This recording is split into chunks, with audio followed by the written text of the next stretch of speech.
A lot more than 7 days since I've been here. I've been here for, well, over 65 really years that I've been here. So it's been a long run, for sure.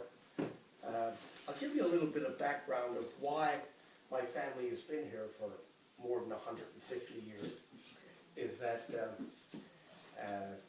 James Cantwell, my great-grandfather, was a harbour pilot in St. John's, which is, of course, how many people do we have here from out of province?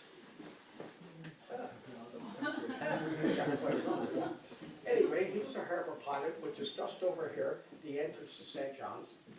And Cape Spear, not knowing for 80 degrees like it is out there right now, it's more like 40, 50, 60 degrees, not Celsius now, I'm just talking about Fahrenheit. And it was foggy. There was a royal visitor coming to visit St. John's.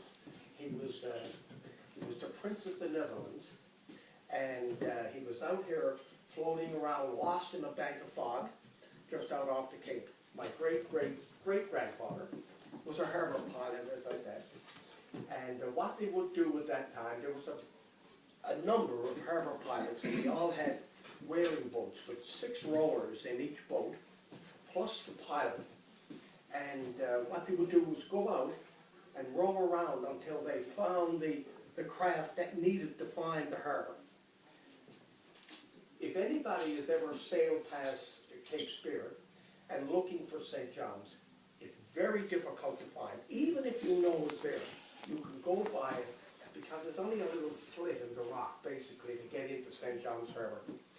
Anyway, he came out with his crew, and they rowed around until they were fortunate enough to find the Rhine, which was the ship, and he boarded the ship and successfully brought it through the Narrows over there in a bank of fog, whiteout fog. And here, you can be across the road and not see in the fog that happens at Cape Spear, and on the water here at Cape Spear. So when he successfully got the vessel into St. John's Harbour,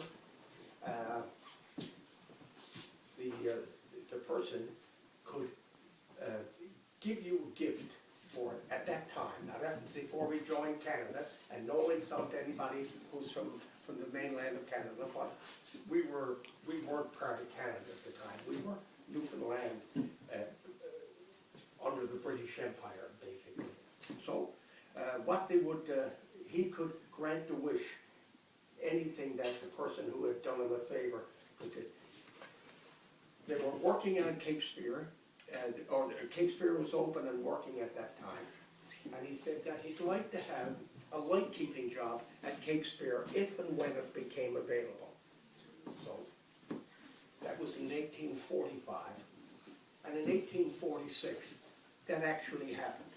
That the person that was here moved out of the lighthouse into another position, and James Cantwell was granted his wish. That document has been signed by everybody in royalty who's ever come to Newfoundland.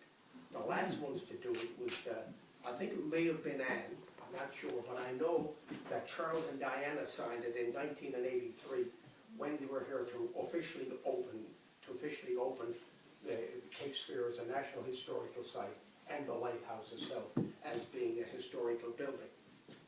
So I have only a copy. I don't have the original, but everybody, you can certainly pick out the Queen's thing, her mother's name, her father's name, who was king before her. That's all signed off on the particular document that was granted to James Cantwell when he did his trip out from going out here into the harbour. My dad was here, and his brothers were here, and his father was here. It goes back. I'm the 6th generation to work at Cape Spear, and I'm the 6th generation to work at it. and I was the one, I guess you could blame me for ending it. And the thing was is that lighthouse and lighthouse keeping is not quite the same as it used to be, because what they've done over the years, they brought in electronics. The light here is hydro, so as you look out and see it, it's on 24/7. It's never shut down. It's got a gas light into it, a 400-watt candle power light. It's got the second light that was in this lighthouse, was taken out of here in 1955, brought down and put into that lighthouse. The light down there is in excess of probably close to 200 years old, the light itself. Because all the lights that came to Newfoundland on this coast, on the east coast of Newfoundland, are all English lights. The ones on the northeast coast, on the north coast of Newfoundland, say the southwest coast, up to St. Anthony and places like that, and around the Labrador, are all French lights. The reason for that being is that that's called the French shore up on the northern peninsula, and it was called the gateway to Canada. So the Canadian government was maintaining those lights up there even before 1949, when Newfoundland joined the rest of the country. So if you go up there and look at that, the French architecture is very, very prevalent on the northern peninsula, on all the lighthouses that are up there. So that's just a little bit of history on lighthouses. But like I was saying, I was the last in my line to go, and I have a son, or I should say my wife is here. We have a son, and he loves it out here, absolutely adores it. But there's only one thing stopping him probably from coming here, other than joining Canada and the British North America Act, which is supposed to have changed the rules of following in succession. That's changed. But the other thing that's stopping him is really money. And that was the reason why I left Cape Spear, was that I was coming to the end of my career, work and age-wise, if you will. And lightkeepers were never paid a lot of money. But you were there because you enjoyed being there and that you wanted to be there. That was what lighthouse keeping is. And it's really the same way it is today with people. If you don't like working in solitude and quietness and by yourself, then you're in the wrong job if you're a lightkeeper. So you've got to enjoy that type of thing. My dad, before I came to work in 1967, his weekly hours of work were 84 hours a week. That's what he worked. And people used to say to him, his name was Frank, he said, Frank, you're working all these hours, and you know, why? He said, I'm working the 84 hours because that's what I signed up for. I signed up to work these number of hours, and this is how much they were going to pay me for. So that's what he did. And I never heard him complain, not once in my time, and that it was because he was waiting for me to come along at 67 to be working. That was the way he was. Whatever he signed up for, that was what he's going to work for. My daughter works for a company now, and she's hiring. And the first thing the students come in and ask us, how much is I going to get paid? And what are my fringe benefits? What am I going to get? That wasn't the way it is when you worked in Newfoundland.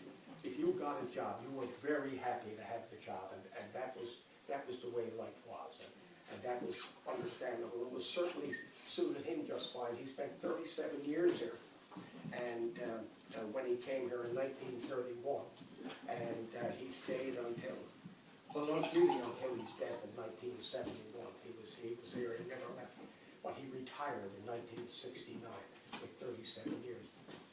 I came here in 1967. I came here in 1967. August of 1967 is almost the date of my return here, and so that was his way of working. He never complained about the work or the hours of work or the workload or anything of that nature. But after 1967, things started to change. Electronics. I'd like to ask how many people got a cell phone in their pocket here, and I know the answer to how many people. Everybody has got a cell phone. There's more built into a cell phone now as a navigational aid than the world has ever known, basically. You can't even hide from your parents. You've got a cell phone. They can track you anywhere. Even if you turn it off, it don't matter. They can still track you on those cell phones. So that's the sign of the times. That's where we're living right now. That's the type of that lighthouses. Even though the foghorn is down, they're still operating, and the light is still operating. The thing is that the horn starts itself, and stops itself by itself. Nobody has to go near it. The horn system that's down there now was put in 1982. Nobody has touched the box that contains the fog alarm. The only problem that has been with the electronics is that we have a photo cell that's on there for starting and stopping it. That's caused some problems, but they're slowly working them out. But the videograph that was put in was 40 years old when it came here in 1969, 1970. So you can imagine that the technology is after increasing a little bit since that time. So everything in consideration, everything taken into consideration, it's quite easy for a light station to operate itself. And I don't like saying this to us, but really better than the human can take care of itself. That's how good and that's how effective the equipment is that's been put in place. It can operate on solar. It can operate on batteries. It can operate on wind generators. So we don't need the big expensive diesels or anything of that nature to do it. This one is hydro. Our hydro line at Cape Spear here, it's probably 99.8% effective. The 2 or 3 percentage points or lack of percentage points are taken in just for a power outage during the year. Maybe 1, maybe 2 power outages, and that's not enough to have backup system put in place to compensate for the little bit of time that the horn or the light may not be working. It's inconsequential of what that's technology catching up with us, and better poles and better electrician doing the work, and that's just a sign of the times. Anyway, I won't disturb your lunch. It looks beautiful, and I hope that people do come back. I understand from Audrey is that all 7 weeks have been sold out. Book solid. So and that's quite nice. That's quite nice. I hope you enjoyed your meal. I'd like to thank you for listening to me spiel off, but I thank you very much, and enjoy your dessert, and welcome to Newfoundland, all those people who are from the mainland. Thank you very much.